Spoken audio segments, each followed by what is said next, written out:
श्री स्वामी समर्थ। तुम्हा सर्वांचं माझ्या चॅनलमध्ये मनापासून स्वागत आहे।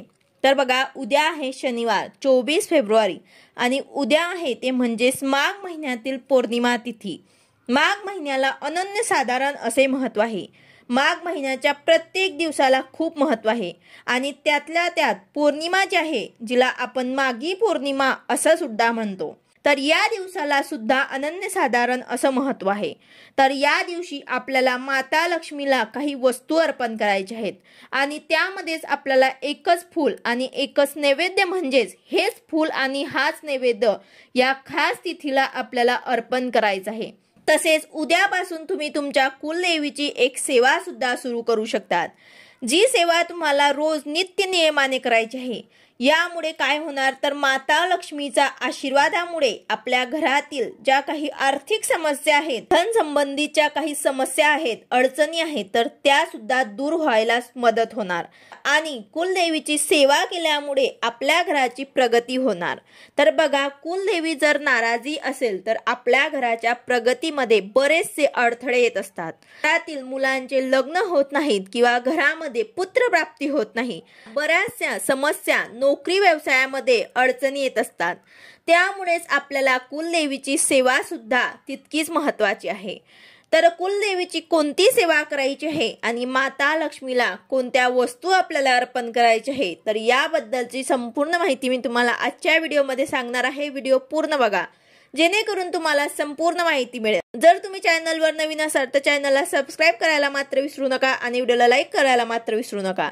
तर बघा, उद्या सकाळी ब्रह्ममुहूर्तावर ते उठायचं आहे। सकाळी लवकर उठल्यानंतर आपले स्नान वगैरे आटोपल्यानंतर तुम्हाला तुमच्या मुख्य दरवाजाची उंबरठ्याची सुद्धा पूजा करायची आहे। तसेच आपल्याला मुख्य प्रवेशद्वारावर ते उंबरठ्यावर ते आणि आपल्या किचनमध्ये गॅस जवळची भिंत असते तिथे तुम्हाला हळदी व कुंकुवाचे स्वस्तिक काढायचे आहे। त्याचबरोबर त्यांची पंचोपचार पूजा सुद्धा तुम्हाला करायची आहे। स्वस्तिक जे असते ते शुभ चिन्ह असते। यानंतर आपली देवपूजा करायची आहे, तुळशीची पंचोपचार पूजा सुद्धा करायची आहे। त्यानंतर उद्या माता लक्ष्मी तसेच भगवान श्री विष्णूंची सोबत आपल्याला विधिवत पूजा करायची आहे, कारण माघी पौर्णिमेला माता लक्ष्मी सोबत भगवान श्री विष्णूंची पूजा करण्याला सुद्धा अनन्यसाधारण असे महत्त्व आहे। आणि जेव्हा विष्णू आपल्यावरती प्रसन्न होतात, ज्या ठिकाणी विष्णूंची पूजा केली जाते त्या ठिकाणी माता लक्ष्मी वास करते। जर आपल्याला विष्णूंचा आशीर्वाद मिळाला तर माता लक्ष्मीचा सुद्धा आपल्याला आशीर्वाद नक्कीच मिळतो। त्यामुळे आपल्याला माता लक्ष्मी आणि विष्णूंची विधिवत पूजा करायची आहे। एका पाटावरती तुम्ही ही पूजा मांडू शकतात किंवा मग तुमच्या देवघरात जागा असेल तर त्या ठिकाणी सुद्धा तुम्ही हे पूजा केली तरी सुद्धा चालेल। तर एका पाटावरती तुम्हाला लाल कापड अंथरायचं आहे, त्यावर तुम्हाला दिवा लावून घ्यायचा आहे। धूप दीप लावल्यानंतर माता लक्ष्मीची मूर्ती असेल किंवा विष्णूंची मूर्ती असेल तर ते तुम्हाला ठेवायचे आहे। जर तुमच्याकडे मूर्ती नसेल तर माता लक्ष्मी सोबत विष्णूंचा फोटो असेल तर तो सुद्धा ठेवला तरी सुद्धा चालेल। आपल्याला माता लक्ष्मी सोबत विष्णूंची पूजा करायची आहे, त्यासाठीच आपल्याला एकत्रित फोटो असेल तर तो आपल्याला ठेवायचा आहे। फोटोची आपल्याला पंचोपचार पूजा करायची आहे। माता लक्ष्मीला हळदी कुंकू तसेच भगवान श्री विष्णूंना चंदन लावायचे आहे। तुळशी पत्र अर्पण करायचे आहे, अक्षदा अर्पण करायचे आहे, त्याचबरोबर आपल्याला फुलं अर्पण करायची आहे, धूप दीप ओवाळायचे आहे। त्यानंतर आपल्याला नैवेद्य दाखवून आरती करायची आहे। आता माता लक्ष्मीला आपल्याला या दिवशी कोणते फूल अर्पण करायचे आहे, तसेच आपल्याला माघ पौर्णिमेला कोणता खास नैवेद्य दाखवायचा आहे, तर बघा, उद्या माता लक्ष्मीला तुम्हाला पांढरे फूल अर्पण करायचे आहे। त्याचबरोबर तुम्हाला नैवेद्यामध्ये खीर अर्पण करायची आहे। माता लक्ष्मीला अतिशय प्रिय आहे खीर, त्यामुळे तुम्ही खीर अर्पण करा। तर अशा प्रकारे तुम्हाला भगवान श्री विष्णू तसेच माता लक्ष्मीची सोबत पूजा करायची आहे। पौर्णिमा तिथी, अमावस्या तिथी हे खास मानले जातात। पौर्णिमेच्या दिवशी आपण माता लक्ष्मी तसेच अन्नपूर्णा माता आपल्या कुलदेवी यांची सुद्धा आपण पंचोपचार पूजा केली पाहिजे। यांची जर आपण जास्तीत जास्त सेवा केली तर त्याचे आपल्याला फळ जे मिळतं ते इतर दिवसांपेक्षा जास्त मिळते, कारण अशा शुभ दिवसांवर ते जर आपण काही सेवा आणि उपाय केले तर त्याचा आपल्याला नक्कीच फायदा होतो।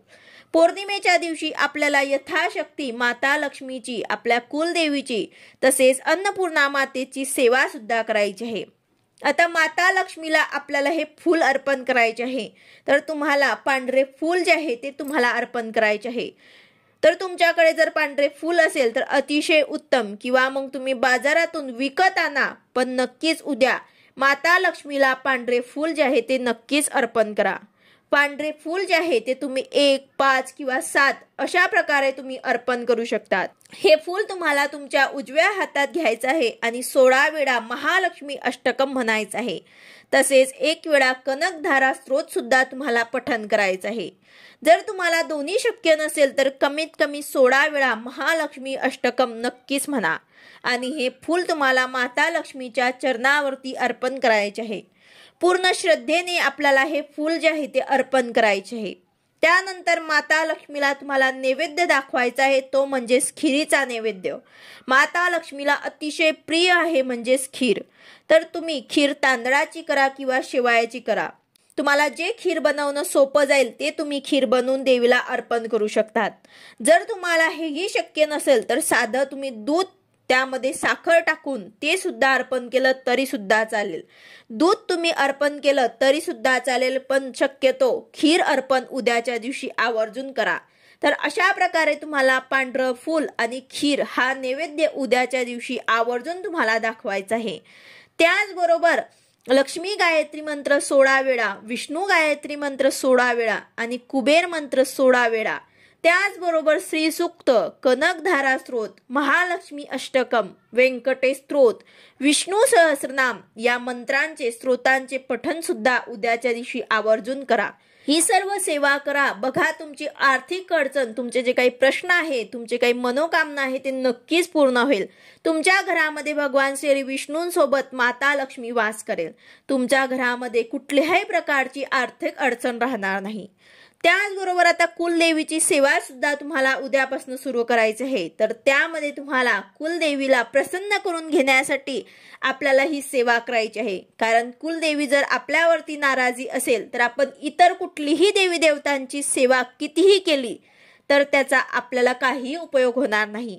जोपर्यंत आपल्याला आपल्या घरावरती कुलदेवीचा आशीर्वाद मिळत नाही तोपर्यंत आपल्या घराची प्रगती होत नाही। त्यामुळे तुम्हाला काय करायचे आहे की कुलदेवीची सुद्धा तुम्हाला उद्याच्या दिवशी पूजा करायची आहे।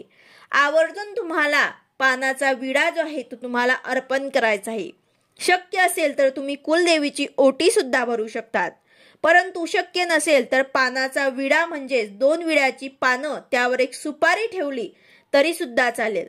त्याचबरोबर 2 लवंग सुद्धा त्यावर ते आवर्जून ठेवा आणि हा पानाचा विडा जो आहे तो देवीला अर्पण करा। देठ जे आहे ते आपल्या देवीकडे करायचं आहे, म्हणजेच आपल्या कुलदेवीची मूर्ती किंवा फोटो असेल तर त्या फोटोकडे ह्या पानांचा देठ येईल अशा प्रकारे तुम्हाला हा विडा जो आहे तो ठेवायचा आहे। यानंतर या विड्याचे पानांचं तुम्ही काय करायचं तर हे विड्याचे पानं तुम्ही खाऊ शकतात किंवा निर्माल्यात विसर्जन सुद्धा करू शकतात। तसेच सुपारी आणि लवंग तुम्ही एक लाल किंवा पिवळ्या कपड्यामध्ये बांधून तुम्ही तुमच्या तिजोरीत ठेवू शकतात। लवंग जे आहे ते सुद्धा तुम्ही प्रसाद म्हणून खाऊ शकतात, फक्त तिखट भाज्यांमध्ये याचा वापर करू नका। अशा प्रकारे तुम्हाला कुलदेवीचा आशीर्वाद समजून हे सुपारी आणि लवंग तुमच्या तिजोरीमध्ये सुद्धा ठेवली तरी सुद्धा चालेल। तसेच आता उद्यापासून एक सेवा सुद्धा आपल्याला सुरू करायची आहे। कुलदेवीची सुद्धा आपल्याला नित्य नियमाने सेवा करायची आहे। त्यामध्ये आपल्याला दुर्गा सप्तशतीमधील कमीत कमी 1 किंवा 2 अध्याय वाचायचे आहे। याच सोबत 108 वेळा नवार्मन मंत्राचा जप सुद्धा नित्य नियमाने आपल्याला करायचा आहे। जर तुम्हाला 108 वेळा शक्य नसेल तर तुम्ही 16 वेळा तरी आवर्जून जप करा। तर अशा प्रकारे तुम्हाला कुलदेवीची सुद्धा सेवा उद्यापासून नित्य नियमाने सुरू करायची आहे, जेणेकरून आपल्यावरती कुलदेवीचा आशीर्वाद प्राप्त होईल आणि आपल्या घराची प्रगती होईल। दुर्गा सप्तशतीमधील 1 किंवा 2 अध्याय नित्य नियमाने जर आपण पठण केले तर आपल्या घरामध्ये कुठल्याही प्रकारच्या समस्या येत नाही। तर अशा प्रकारे आपल्याला कुलदेवीची सेवा सुद्धा उद्यापासून सुरू करायची आहे आणि आपल्याला उद्या माता लक्ष्मीला पांढरे फूल आणि हा एक नैवेद्य जो आहे तो आवर्जून अर्पण करायचा आहे। व्हिडिओ आवडला असेल तर लाईक करा, शेअर करा, सबस्क्राईब करा। भेटूया अशाच नवीन व्हिडिओ सोबत। श्री स्वामी समर्थ।